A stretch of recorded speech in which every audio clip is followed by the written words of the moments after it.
पूजादिषु अनुरागः इति पाराशर्यः। पूजादिषु अनुरागः इति पाराशर्यः। व्यासांचं भक्ती म्हणजे काय? व्यासांचं मत सांगताना नारद सांगतात भगवंताची पूजेमध्ये अतिशय प्रेम ठेवणं याला भक्ती असं म्हणा। पूजेमधला अनुराग म्हणजे भक्ती। ती पूजा कशी करायची असते? पूजा विधी कसा असतो? आम्ही पूजा करतो म्हणजे नेमकं काय करतो? आमच्या पूजा म्हणजे काय विचारायचं कामच नाही। बऱ्याच वेळेला देवालाही कळत नाही की आपली पूजा झाली। इतक्या लवकर तर आम्ही पूजा करून उठलेलो असतो। एके ठिकाणी गेलो होतो कीर्तन, रात्री कीर्तन झालं, सकाळी थोडा वेळ होता, उशिरा निघायचं होतं म्हणून तिथल्यांनी सांगितलं जेवण करून जा। सकाळी उठलो, स्नान केलं आणि संध्याकाळी राहिला त्यांच्या देवघरात बसलो। त्या घरातला जो मुलगा होता तो पूजा करायला आला, तिथं मी मागे देवघरात बसलो, त्याची पूजा समोर चालू। तो आला नंतर सोनं नेसून पूजा करता आणि त्याची पूजा बघत बघत मी माझी संध्याच विसरून गेलो।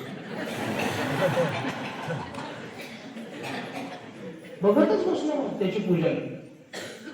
त्यांनी काय केलं, आता देव खूप होते देवघरामध्ये, देवाला आराम करायचं, देवांना तांदूळ घ्यायचं, अभिषेक करायचा, व्यवस्थित करायचं सगळं। त्यांनी काय केलं, मोठं तामण घेतलं, देवघराच्या असं खाली लावलं आणि सगळ्याच देवतांच्या मागून एकदमच हात घातला आणि बोऱ्यानं माती ओढावी तसे सगळेच देव एकदमच ओढून तामणात घेतले। कोणते देव कोणी तोंडावर पडले, मारुतीबाई सीतेच्या अंगावरच पडले, एकदम रामचंद्र प्रभू एकदम राधेलाच भेटायला गेले।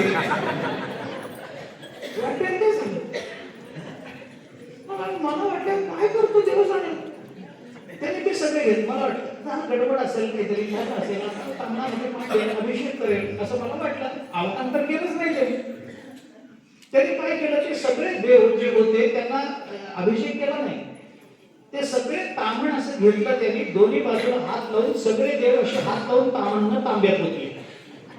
कलशामध्ये पाणी होतं, त्या तांब्यामध्ये असे दोन्ही बाजूने हात लावून सगळे देव असे होते।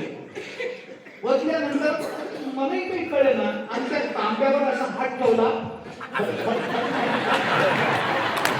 झाला अभिषेक, पुरुष शुक्त रुद्र सगळं झालं, पवमान झालं, पुरुष शुक्त झालं, रुद्र झालं, सगळं झालं, खट खट खट खट खट वाजवले। माझी उत्सुकता, माझी संध्या तर गेलीच, माझी ज्ञानेश्वरी वाचायची गेली, संध्या गेली, सगळं जग गेला, सगळं गेलं। मग त्यांनी तांब्यामध्ये हात घातला, जो देव हाताला येईल तो उचलला, नेमकं मारुतीचे शेपूट त्याच्या हाताला लागले, त्यांनी शेपटाला धरलं, मारुतीला बाहेर काढलं।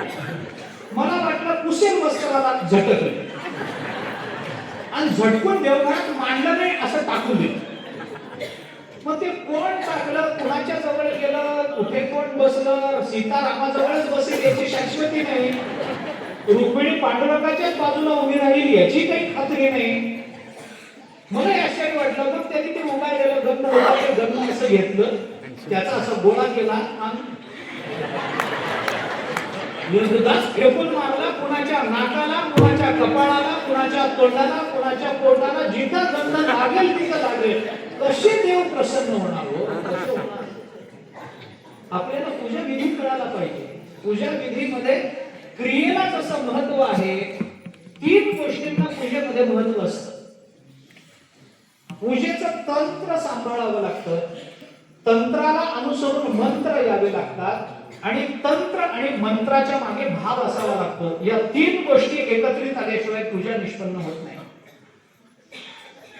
नाहीतर मंत्र पुढे पुढे म्हणत म्हणत नैवेद्यापर्यंत गेला, नैवेद्याचे मंत्र सुरू झाले आणि तंत्रात अजून अभिषेकच चालू आहे असं नाही चालत। जर अभिषेक चालू असेल तर अभिषेकाचाच मंत्र आला पाहिजे आणि नैवेद्य आला असेल तर नैवेद्याचाच मंत्र आला पाहिजे। तंत्र आणि मंत्रामध्ये मागे पुढे होऊन चालत नाही। आणि तंत्र आणि मंत्र याच्यामध्ये कदाचित आपल्याला काही येईल न येईल, पण त्याच्या मागे भाव मात्र खूप शुद्ध आहे। त्या पूजा विधीचं वर्णन नारदाने केलं।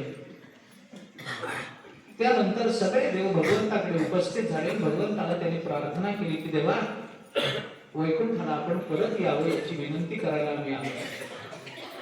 देवांची स्तुती, देवाने भगवंताची स्तुती केली।